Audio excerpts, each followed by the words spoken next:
What is going on, guys? Callum from the Mighty Blues here, and today I'm here with another instant match reaction. Sorry I couldn't get you one last week. I had to get an article written quite quickly, so I didn't have time. But yeah, we're going into this. It was a 1-1 draw. Quite a disappointing result for Everton, especially considering we could have got into the Champions League places with a win. But I think we kind of expected a poor performance against Burnley, a bit of a slugfest. It always is. To be honest, it was a bit more of an exciting game than usual. We were able to create chances.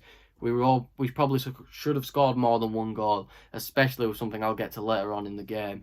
But yeah, to start it off, it was two. What was it? If I look off here, by the way, I'm just looking at some stats. 3 minutes in, Robbie Brady was able to get a goal. It was very similar to the Rafinha goal last week. Took it outside of the box, bent it into the bottom corner, and Pickford, to put it nicely, too little. His arms were too little. He couldn't reach in time. Pickford, I think when he needs to start trying to figure out where the person's going to shoot and then moving towards that side as they shoot. But in the end, the more talented players will recognise that soon and start to punish him for it. But Pickford played well throughout the game, made a few good saves, especially one later on where he managed to push it out of the net. It showed the talent he has.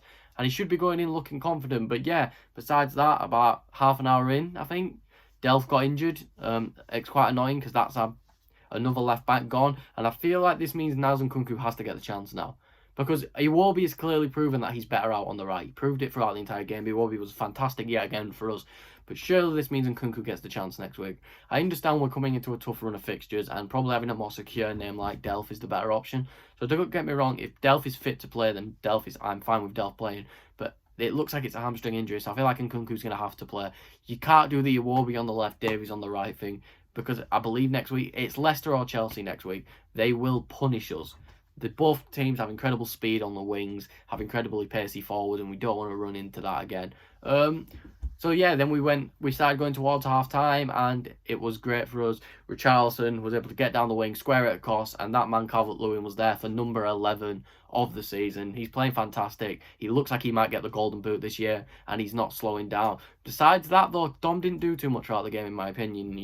He was shut down by the Burnley defence, and as soon as they gave him one, it shows how good he is though. As soon as he got one opening, bang, goal. But he didn't get an opening really for the rest of the game. Right, so let's go into a few players. One player I have to talk about from Burnley is Nick Pope. Nick Pope was fantastic, kept them in. Dwight McNeil also. Dwight McNeil played really well. But yeah, Pope made 5 saves, 4 from inside the box, and the one that wasn't from inside the box was that fantastic save from the James Rodriguez shot. I watched it leave his foot and I was like, surely that's going in. But I don't know how Pope did it. Pope proved why he probably might be England's number 1 or probably England's best goalkeeper if it wasn't for Pickford's distribution abilities. But yeah, Pope, fantastic yet again. Played some good passes, 50% passing accuracy, 9 accurate long balls. But, from 21 attempts, that's not really good. But yeah, great performance from Pope. Next up, we're going to go to Alex Iwobi. Alex Iwobi, yet again, was fantastic for us. He played 2 key passes, only playing 2 accurate crosses out of 10 is not very good, but the 2 key passes, the 2 accurate long balls, the 2 successful dribble attempts. But another issue, he lost the ball 25 times. 25 times he lost the ball. That's ridiculous. He's not a fullback, let's put it like that, and he's getting back and defending well. So he's probably going to lose the ball quite a lot, but listen, he was creating chances for us. He was looking dangerous, 3 tackles and interception. He works for the team. He works hard, and it's why he deserves the spot in the team. And I think from the future, he has to keep playing in this position until Coleman's back. But it showed the fourth. Speaking of Delph's injury, I should have mentioned it. We were so much better under the 4-3-3. Iwobi could clearly handle it as a natural right back. Godfrey really impressed the left back. I don't want Godfrey being the permanent left back because I feel like against the more pacey wingers, they will trouble him. But Godfrey played really well, marking Robbie Brady out of the game. Iwobi was fantastic getting forward, and he was still getting back and tackling. Doucouré didn't have the best game. I believe Doucouré had the most... Oh, I don't know what it was. Doucouré had the most... It was clearances, was it? No, it wasn't. He had 8 of something. I couldn't tell you. That's really bad from my part. I may ask him, but yeah, Doucouré 2 key passes, a tackle. Not everything that'll show up in the box that I can get here, the stats, but it wasn't his best game, but it was a big improvement. Allen really struggled as a 2 at the start in the 3-4-3. He gave the ball away a ridiculous amount of times. But yeah, he was able to redeem it as soon as we switched into the 4-3-3 when we brought Gomez on. Gomez didn't play awful. I just feel like Gomez was tired. He was making a few silly mistakes and a few silly passes, but besides that, he was all right. I can't really give him a bad rating, a good rating. You know, then we move into James. James had a great game, you know. Probably should have got a goal and an assist in this game, but we'll get to why he should have got an assist later, you know. He only had one dribble attempt, and it wasn't successful. I feel like James needs to dribble a lot more with the ball instead of just picking it up and passing it. You know, 6 accurate long balls out of 8 he played, 2 key passes again. But, you know, come on, James.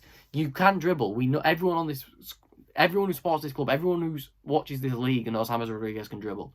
So I feel like James needs to be given the ball to drive it a lot more, especially if he's going to be playing more central. But yeah, James played great again. I really can't fault anything James did. He grinded out the game. He probably should have scored and got an assist. But speaking of should have got an assist, Godfrey Sigurdsson, he needs to go. He needs to go. James Rodriguez plays a clear through ball and Sigurdsson kicks it at the keeper. Nick Pope's a great keeper. Don't get me wrong. But he didn't. It's like he didn't. He just kicked it. I understand it's a pressure situation, but if you can't handle the pressure, you shouldn't be playing for this team. You know, he needs to be trying to bend that or power it in. Instead, he's just trying to tap it past probably one of the best goalkeepers in the country. It's ridiculous from him, and we should have won the game from that. So it's like I can't give it James any stick for it or anything, because it was Sigurdsson making a silly mistake yet again. And like Cam's put on his Twitter, if you follow, it was ridiculous and it was stupid. But to end it on some positive news, I want to talk about Ben Godfrey once again. Ben Godfrey was my man of the match. He was BT's man of the match, and it was clear why. He was fantastic as a centre-back. He was fantastic when pushed out to left-back. You know, let's just give it a look. His ground duels, he won 6 out of 7. Aerial duels, 4 out of 6. You know, he didn't give away a foul and was fouled once. 87% accuracy. 3 long balls attempted, 3 accurate. 2 clearances, 5 tackles, 3 interceptions. What a game for Ben Godfrey. And I'm putting it down now. Ben Godfrey might have solidified his spot in my eyes as the starting centre-back, him and Keane. Keane was great again. Keane made some key blocks for us throughout the game and probably was the linchpin in the defence. But Godfrey was the best defender comfortably. And if Godfrey keeps playing like this, listen, he was worth all the money and more. You know, let's face it, you know, Godfrey looks like it could be a John Stones situation where we buy him and sell him for so much more. But I want Godfrey to be a part of this team for the future. He's fantastic. Holgate, I don't know about, because Keane's in form, Godfrey's in form. Mina played well. For once, Mina played well. I've got to give him that. But, you know, Chris Wood almost had an opportunity to score that Pickford saved. It was another Yerry Mina mistake. But besides that, Mina was really good throughout the game, made some good blocks. Probably also stopped Chris Wood, I'm going to say it was Chris Wood, not Ashley Barnes, by getting a little tap out with his foot. You know, it was great stuff from them. But Ben Godfrey's my man of the match. If I've got anything to take away from this, it's that going into these next runs, it's going to be hard. I feel like we should expect a lot of losses, and if we can scrape out some good results, then it can turn us around. But to take something from this, January can't come quick enough. I feel like the defence might finally be starting to sort itself, but we need another creative midfielder. We need to go back to this 4-3-3 because we can clearly create with it. I can understand the 5 at the back against the really big teams, the Chelseas, who can score a lot of goals. But I feel like if we're playing those smaller teams like Burnley, we need to come out in the 4-3-3. Things to take. Niles and Kunku needs to be given a chance. Ben Godfrey needs to start. And we need to go back to the 4-3-3. So yeah, thank you all for watching. Please follow my Twitter link below. Later on today, you should expect some player ratings on Prince Rupert's Tower. Kind of like what Cam does, but it'll be in a written format. So yeah, please like the video, subscribe to the channel, share it with all your friends. Follow me on Twitter at cbrannon3 or it's cbrannon03. Cam will have it in the description. And thank you for watching, and I will see you all later.